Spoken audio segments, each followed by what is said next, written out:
Ok, bienvenue dans cette vidéo. Euh, Ici, nous allons parler de trendline. Donc en anglais, c'est trendline, et en français, c'est droite de tendance. Alors, je vais vous faire voir. En fait, c'est exactement le même principe que les supports et les résistances.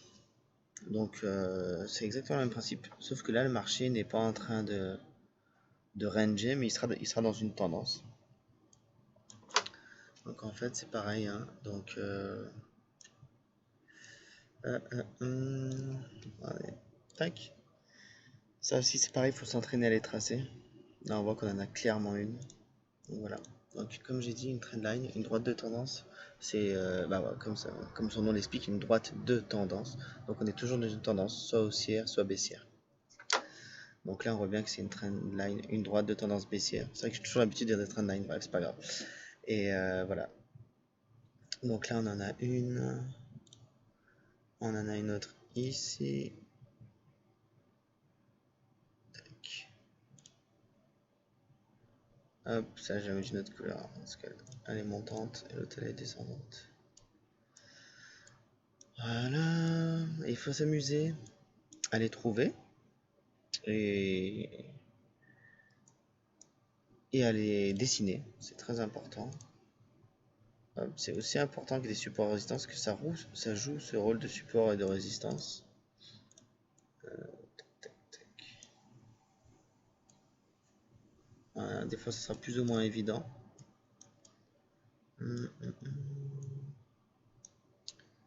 Et elles ont un rôle majeur en fait, aussi important que les résistances et supports en fait. Tac.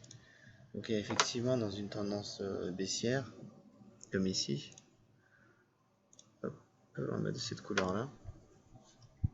Donc chaque fois que le cours va se rapprocher de la trendline, donc la trendline elle commence là en fait. À partir du moment où il y a deux rebonds dessus, c'est un début c'est une trendline. Donc là le cours est susceptible de rebondir, il l'a rebondi. Le cours est susceptible de rebondir, il a rebondi. Ici aussi, ici aussi, ici aussi. Donc c'est pareil, ça va nous aider à savoir quand nous positionner pour savoir si on va prendre un trade à la hausse ou à la baisse. Donc au début ce sera pas si évident que ça, mais au fur et à mesure vous allez voir qu'elles vont apparaître sur vos yeux. C'est assez intéressant. Et c'est pareil, hein, quand une trendline, une droite de tendance, quand elle est cassée, donc là ça rebondit, on rebondit, on rebondit, hop, là elle est cassée.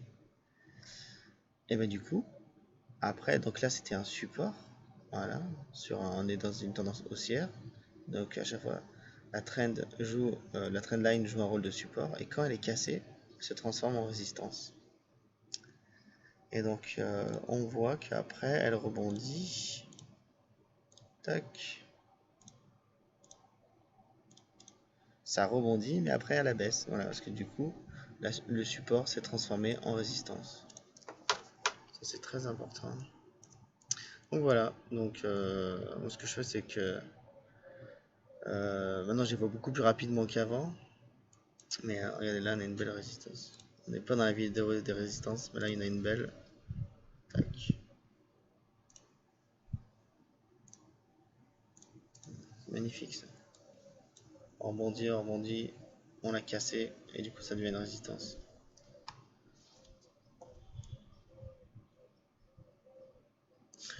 Et même dans le futur, regardez, il y a encore la résistance. Boum. Ça a l'air d'être une résistance importante, hein. Elle a été cassée 2 fois. Elle a été cassée, puis après, elle a servi de support.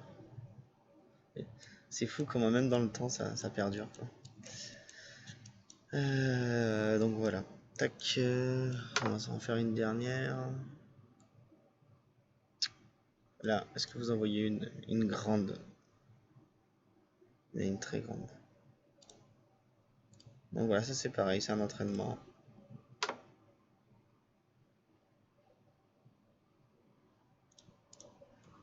Regardez comment c'est beau. On rebondit, on rebondit, on rebondit. Hop, même plus loin après, on rebondit dessus. Là, on n'a pas rebondi. Et on a rebondi une première fois, puis après on l'a cassé. Et après, quand on casse le support, parce que là c'est un support, hein, vu qu'on rebondit par le haut dessus, et ben après quand on casse, ça devient une résistance. Et donc une résistance, on rebondit vers le bas.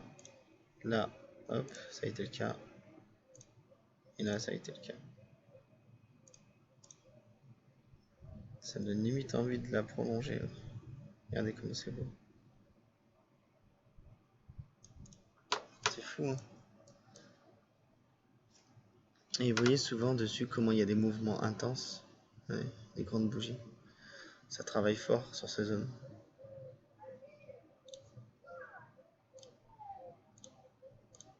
C'est là que vous vous rendez compte que le trading c'est beaucoup moins aléatoire que ce que vous pouviez penser, hein. Tac.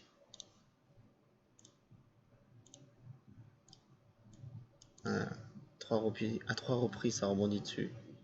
Et ça part.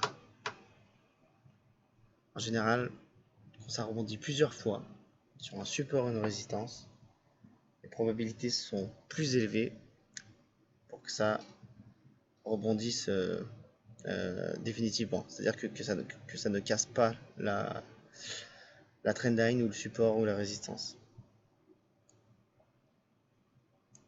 Vous voyez, quand là, on est venu la casser, il n'y a pas eu beaucoup de rebonds. On est arrivé, tac, tac, tac, on l'a cassé.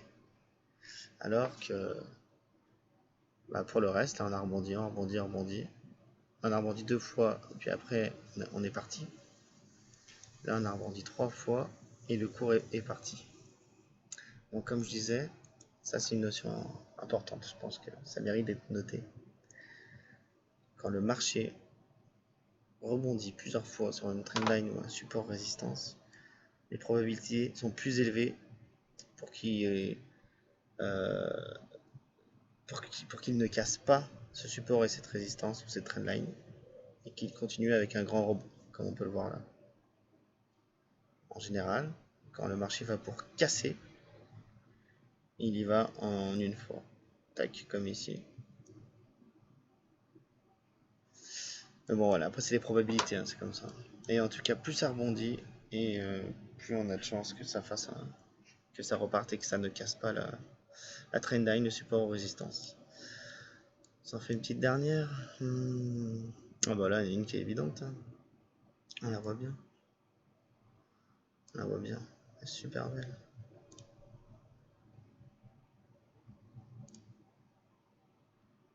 Regardez ça.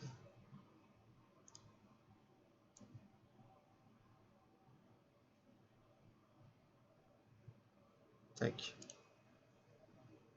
Rebond, rebond, rebond, rebond, rebond. Cassure. Vous voyez, il y a quand même un certain espace entre le rebond et la cassure.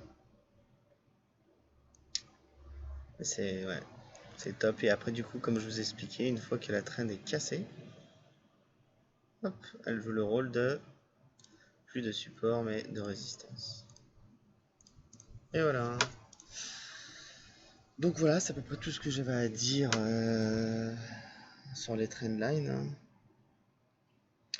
Donc voilà, donc pour moi c'est des éléments qui sont vraiment à prendre en compte. Comme je vous l'ai dit, elles ont autant d'importance que les supports et les résistances. Et voilà, elles ont, tout comme les supports et les résistances, les trendlines, les droits de tendance, elles ont un but bien précis. C'est-à-dire, elles vont m'indiquer les zones où les prix ont des probabilités importantes de se retourner. Tac, le prix se retourne. Le prix se retourne. Et voilà. Une grande zone. Hop. Donc ça, c'est très important. Oui. Donc on chasse entre guillemets les supports, les résistances, les trendlines pour capter un mouvement, pour capter un retournement du marché, pour qu'il rebondisse sur cette trendline, sur ce support, cette résistance. Voilà. Et ben je vous dis à plus tard dans une prochaine vidéo.